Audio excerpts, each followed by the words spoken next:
Hello guys, ఈరోజు ఈ వీడియోలో వచ్చేసి శ్రీకాళహస్తి టెంపుల్ గురించి అయితే మనం తెలుసుకున్నాము. అలాగే కాళహస్తి పట్టణం కూడా మనం చూద్దాము. ఇది మనకి కనిపిస్తుంది కదా, ఇది వచ్చేసి శ్రీకాళహస్తి రైల్వే స్టేషన్ నుంచి టెంపుల్ అనేది జస్ట్ ఒక 2 కిలోమీటర్స్ దూరంలో ఉంటుంది.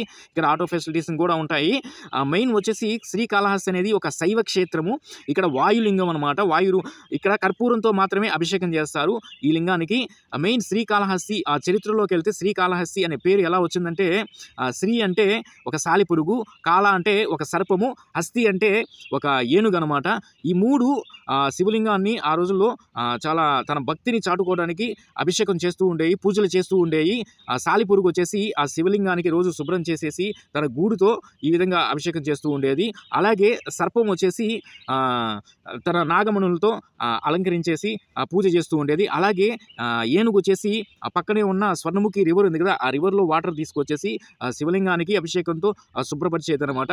ఈ మూడు వారికి తెలియకుండానే తన భక్తిని చాటుకుంటూ నిత్యం అభిషేకం పూజలు చేస్తూ ఉండేవి అనమాట. కొద్ది రోజులకి సాలిపురుగు పూజ చేస్తుంది కదా, ఒకరోజు వచ్చేసి పాము నిత్యంలాగే పూజలు చేస్తుండగా సడన్గా ఏనుగు అయితే అక్కడికి వచ్చిందనమాట పూజ చేయడానికి. ఈ రెండు పెనుగులాట్లో పాము వచ్చేసి ఏనుగు తొండంలోకి దూరింది. అలాగే ఈ పెనుగులాట్లో ఏనుగు వచ్చేసి అక్కడ బండకి గుద్దుకొని సాలిపురుగు కూడా చనిపోయింది. అలాగే ఏనుగు చనిపోయింది. ఊపిరాడక పాము కూడా చనిపోయింది. ఈ మూడిటి భక్తిని మెచ్చి శివుడు వీటికి ప్రత్యక్షమయ్యి వీటికి మోక్షాన్ని అయితే కలిగించారంట. ఈ మూడిటి పేరు మీద శ్రీకాళహస్తి టెంపుల్ పేరు ఈ విధంగా అయితే ఏర్పడడం జరిగింది. ఫస్ట్ ఆఫ్ ఆల్ ఈ గుడి చరిత్ర ఏంటంటే, ఎవరు నిర్మించారనేది మనకి స్పష్టంగా తెలుసుకుంటే ఒక్కరైతే నిర్మాణం చేయలేదు. మొట్టమొదటిగా ఇక్కడ శిలాశాసనాల ప్రకారం పల్లవులు మొట్టమొదటిగా చిన్న చిన్న ఆలయాలుగా అక్కడ ఆ ఏరియాలో నిర్మించడం జరిగింది. తర్వాత కాలక్రమేణా పల్లవులు వెళ్ళిపోయిన తర్వాత వీళ్ళు ఉంటారు కదా చోళులు, తర్వాత చోళులు అనేవారు ఇక్కడ దక్షిణ గోపురం ఉంది కదా, దాన్ని అయితే నిర్మించడం జరిగింది. దీన్ని 11వ శతాబ్దంలో అనుకుంటాను 1వ తిలోత్తుంగ చోళుడు ఇక్కడ చిన్న చిన్న ఆలయాలు కొంచెం రెన్యువేషన్ కొంచెం ముందుకు తీసుకెళ్లాడు ఈ ఆలయాన్ని. తర్వాత 3వ తిలోత్తుంగ చోళుడు అనేవారు ఇంకొంచెం అడ్వాన్స్డ్గా ఆలయ నిర్మాణం అయితే చేశారు. తర్వాత మెయిన్ వచ్చేసి 15వ శతాబ్దంలో మనకి విజయనగర సామ్రాజ్యాధిపతి శ్రీకృష్ణదేవరాయలు గారు దీన్ని ఈ దక్షిణ మండపం పెద్ద గాలి గోపురం ఉంది కదా, 2010లో పడిపోయింది ఆ గాలి గోపురం, దాన్ని అయితే నిర్మాణం చేయడం జరిగింది. ఆ రోజుల్లో ఇక్కడ ఈ గుడి నిర్మాణానికి పనిచేసేవారు కదా, వారికి వచ్చేసి డబ్బులు ఇచ్చేవాళ్ళు కాదు. ఎంతైతే కష్టపడతారో అంత సాయంకాలం వచ్చేసి పని అయిపోయిన తర్వాత ఆ స్వర్ణముఖి రివర్లో వీళ్ళు శుభ్రం చేసుకుంటారు కదా, అక్కడ రివర్లో వెతుక్కుంటే వీళ్ళకి అంత గోల్డ్ అయితే బంగారు నాణ్యాలు అయితే దొరికాయంట. ఇది ఒక చరిత్ర అయితే మనకి తెలుపుతుంది. ఇక్కడ మీకు కనిపిస్తుంది కదా, ఇది వచ్చేసి భరద్వాజ తీర్థం అని పిలుస్తారు కాళహస్తిలో. మీరు వచ్చిన తర్వాత దీన్ని లోబాయి అని పేరుతో కూడా పిలుస్తారనమాట.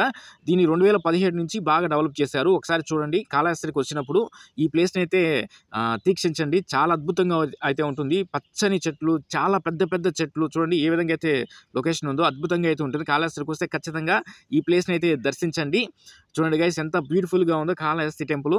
ఇది ఒక శైవ క్షేత్రము. ఇక్కడ కర్పూరంతో మాత్రమే పూజ చేస్తారు.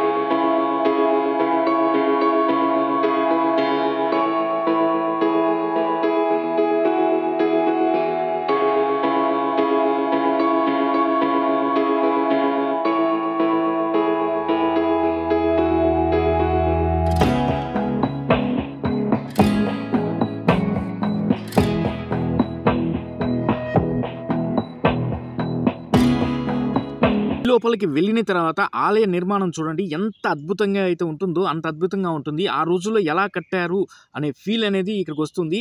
ఒకసారి చూడండి గాయస్, ఇది తిరుపతికి ఒక 30 కిలోమీటర్ల దూరంలో ఉంటుంది. నాయుడుపేటకి ఒక 25 కిలోమీటర్ల దూరంలో ఉంటుంది. అలాగే నెల్లూరుకి ఒక 90 కిలోమీటర్ల దూరంలో ఉంటుంది. చెన్నైకి ఒక 100 కిలోమీటర్ల దూరంలో అయితే ఉంటుంది. బస్ ఫెసిలిటీ, ట్రైన్ ఫెసిలిటీ, అలాగే మనకి ఫ్లైట్ ఫెసిలిటీ కూడా దగ్గరలోనే ఉంటుంది కాళహస్తి టెంపుల్కి. అద్భుతమైన ఇది శైవ క్షేత్రము. ఎక్కువ మంది టూరిస్టులు విజిట్ చేస్తూ ఉంటారు. తిరుపతికి వచ్చిన వాళ్ళు ఖచ్చితంగా కాళహస్తికి వచ్చి ఇక్కడ దర్శనం చేసుకొని వెళ్తూ ఉంటారు అనమాట. ఇక్కడ హోటల్స్ అన్నీ కూడా ఉంటాయి.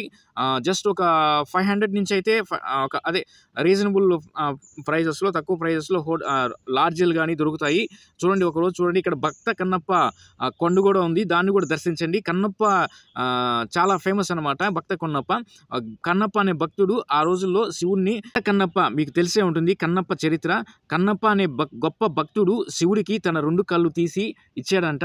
ఆ చరిత్ర కూడా చూసుకోవచ్చు. ఇక్కడ భక్త కన్నప్ప కొండ కూడా ఉంది. కొండ మీద నుంచి చూస్తే కాళహస్తి పట్టణం కానీ ఆ టెంపుల్స్ కానీ చాలా అద్భుతంగా కనిపిస్తాయి. కాళహస్తికి వచ్చిన తర్వాత మీరు ఆ టెంపుల్ దర్శించండి, అలాగే కన్నప్ప కొండ దర్శించండి, అలాగే ఈ భరద్వాజ తీర్థం, ఈ 3 దర్శించండి. చాలా అద్భుతంగా అయితే ఉంటుంది. చూడండి గైస్, ఇది కాళహస్తికి సంబంధించిన వీడియో.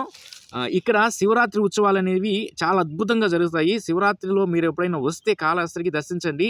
అసలు కన్నుల పండుగగా అంత అద్భుతంగా అయితే కాళహస్తి ఆ టెంపుల్ కానీ మొత్తం అలంకరణ, పూజ చేసే విధానం మొత్తం అద్భుతంగా అయితే ఉంటుంది. ఇది వచ్చేసి bus stand, Kalahasti bus stand. Bus stand నుంచి జస్ట్ ఒక సేమ్ అంతే, బస్ స్టాండ్ నుంచి రైల్వే స్టేషన్ నుంచి ఒక 2 కిలోమీటర్స్ అయితే కాళహస్తి టెంపుల్ అయితే ఉంటుంది. చాలా దగ్గరేను మొత్తము. చూడండి, చిన్న పట్టణం కాళహస్తి అనేది చాలా అద్భుతంగా అయితే ఉంటుంది. ఇది గైస్ కాళహస్తికి సంబంధించిన వీడియో.